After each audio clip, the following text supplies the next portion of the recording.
What is up, people? This is Aaron England back in, and I'm doing another quick Lightroom edit.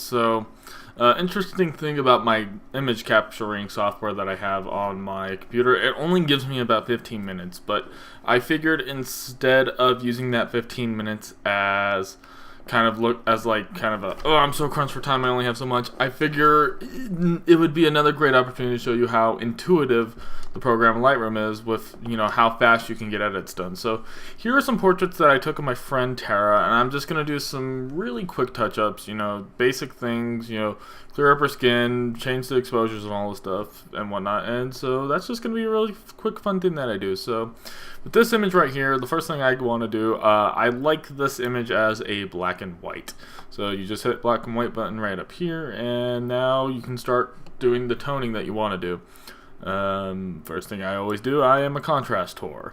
Okay, so I got my contrast. You can also, with black and white, you can still play with the white color balance to actually tone your image more and kind of get like what you want it for that. Other basic things you do, you can play with the highlights and the shadows and the blacks and the whites, of course, play with those more.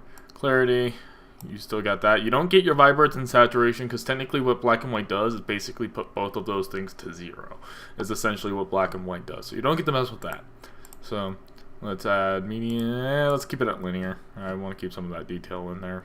And then some height. Okay, so that's basically my basic kind of exposures, toning things I want to do. Now this is a portrait, meaning there are some other things that I can do. Last time I didn't really show much of the physical attributes you can change in an image, but for this thing I will here. So things I can change physically in the image is spot correction and some stuff with the brush tool. There's not a whole lot you can do, but you can do stuff like this, like get rid of like this kind of like really harsh wrinkle here and flatten that out using another element from the image. And you can also do that here. This is actually a really cool tool when you're trying to fix acne. Like if they have some acne that you can see noticeable when you come in 1-to-1, you can actually get rid of that with this tool. And see, notice how it's just kind of flattened that out, and suddenly she doesn't have that right there. Now another thing you can do, especially with skin, is use the brush tool right here and have it set for soften skin. I pretty much have it already preset there. And now I can soften up her skin as I see fit, and it's only doing a very slight adjustment. What the soften skin tool really is doing, you can see where it preset, it pretty much brought down the clarity to 0, but is also bumping up the sharpness a little bit to kind of balance out. But yeah, basically what this tool is doing is reducing the clarity only in the areas where I brush it, which is great, because when you down the clarity, you lose a lot of detail in a lot of the image. A lot of the sharpness. Like I want to keep the eye kind of here as sharp as possible, but I don't, because I could, ideally do this stuff through the slider, but I don't necessarily want to do it to the entire image. I just want to do it in the parts of the image that I think need it, not the areas that, not the entire image. I want to be a little bit more precise. So this is what this allows me to do. It clears up things like makeup, slight imperfections, it softens up the skin a little bit, it makes it not so harsh. And then, yeah, so you can do little things. And then what you can do is press O, and it shows you the areas that you have gone over in this little kind of, so you can kind of see where you've been on the image. So let's get out of that. And so yeah, see, that already looks a lot better. We can go here for the YY to get the kind of proof. This is what it looked like before. This is what it looks like now. You can also, let's see what it looks like in color. See, and this is what it looks like in color. Actually, a really cool thing to do for processing is process on black and white, and when you come out of black and white, it actually looks pretty damn good in color. That's actually kind of a cool thing I noticed. When I process in black and white and then bring it into color, the color still looks good. It's nice, it's contrasty, it's punchy, instead of being kind of really flat thing right here. But, I like it in black and white. Another cool thing in black and white you can do is stuff with split toning, which is something I really enjoy using. What you can do is you're basically choosing, okay, so I just made kind of the highlights, I believe that was the highlights, right? I believe, yeah, it was the highlights, making them a bluer tint, but you can go up here in saturation and tone it down a bit. Now it has kind of a silvery kind of look to it, but you can notice that the blue's still in there. And then you can also do that with the shadows. Let's make the shadows a little bit more of a golden tinge, and then bring it down. Not too much, just a little bit. Like, look what that has done to the color. It's really kind of given it kind of a different look. Maybe we want to tone it down a little bit more. But it gives it a different kind of feel than it normally would, and it's just very, very slight. It's one of those things where you want to play around with this tool to kind of get a certain sense of things. So let's try a different image. Okay, this is a good image. For use an example, here's the before, here's the after. Now notice this thing in the corner. I removed that from the image, being that this is a portrait, and having this thing right here in the corner is kind of pointless. So I'm gonna go ahead and reset and just come in here, get my spot removal tool, make it big enough to where I can basically cover this up, and now it's going to take another element from the picture and cover it up using that element. So yeah, now that part's done. Now I can come in and do my spot corrections. Watch this. It's going to take forever. There we are. There's the circle. Not doing that much of a difference. On second thought, I'm not going to clear that up. That's not nearly as harsh as I want. But I will use some of the brush tool. But let me do some toning first. So first thing I want to do is adjust my white balance. Yeah, let's go a little bit warmer for this. So yeah, contrast. Let's bring down the highlight a bit, bring in detail, bring out the shadow. A little bit of shadow, not too much. Whites, blacks, clarity, because I want to keep that sharpness, not too much. Clarity you really want to be a little conservative on. You don't want to use too much of it. So yeah, we got that, and now I will come in with the brush tool to clear up the skin. Look how sharp that eye is. That is awesome. I pretty much shot all these images at about 2.5 to get like thin amount of depth of field for this, but when you can nail focus on the eye or something like that, you can really make images pop. And I don't like what that one did, so Control Z. Yeah, okay, and so let's see. I don't want to go too overboard on using this brush tool. Just enough to get certain elements smoothed out. Not a whole lot.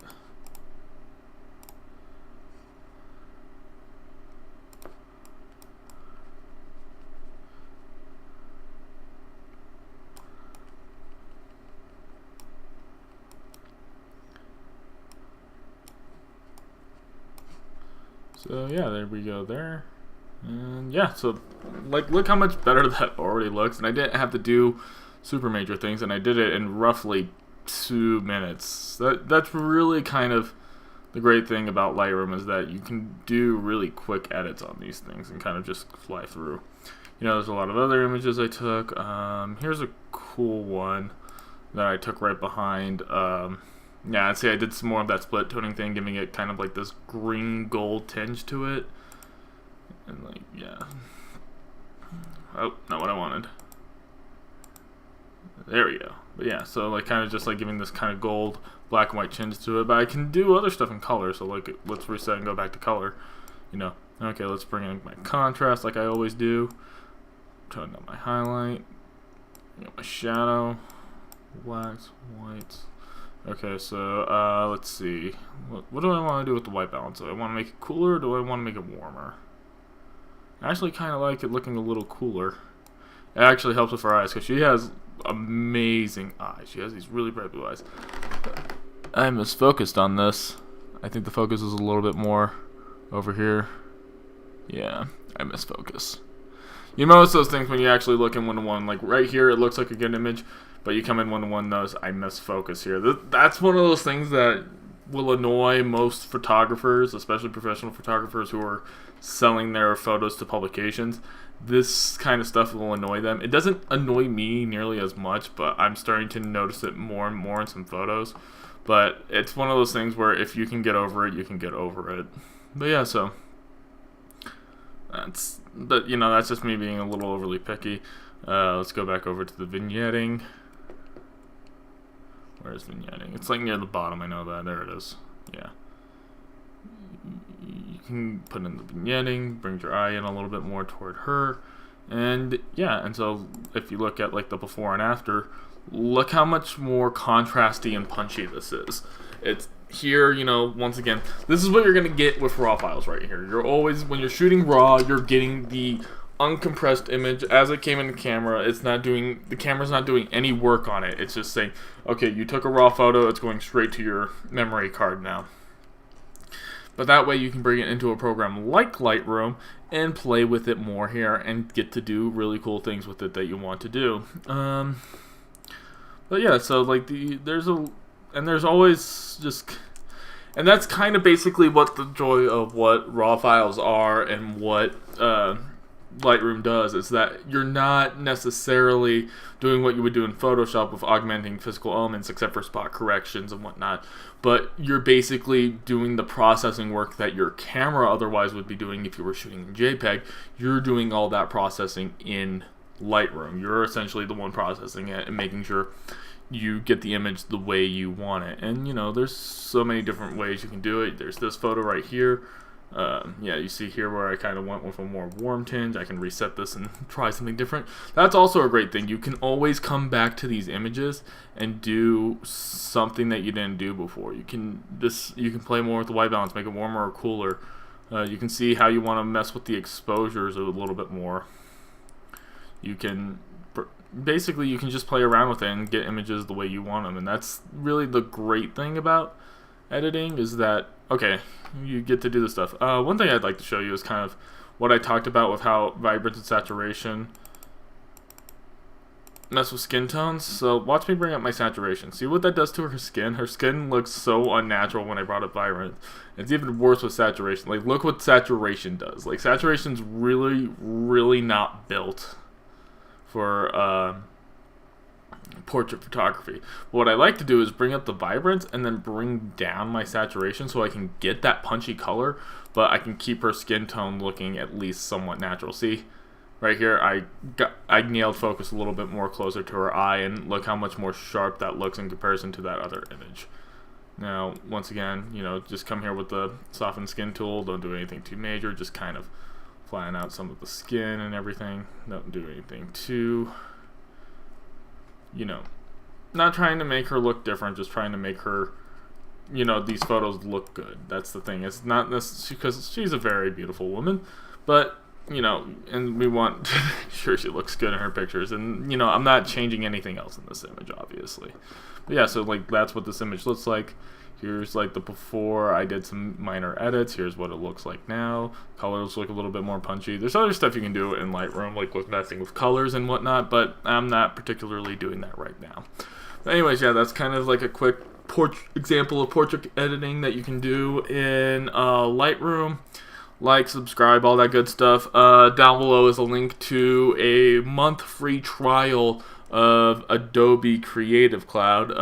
You can click on that link, get the free trial, and you'll get access to all kinds of awesome Adobe programs like this. You'll get Photoshop, you'll get Premiere for video editing, Illustrator, and InDesign for design programs. You can get, if you want to learn how to code or do design a website, there's programs like Muse and Dreamweaver that you can use. There's a lot of cool stuff there that you guys can try out. And honestly, if you're like looking to get into design work, photography work, video work, you're not going to find better tools really anywhere else, to be completely honest. So go check that out. There's also going to be a link to the students section of Adobe that you can always go check that out. And yeah, that's really all I have to say in this video. I will see you guys next time.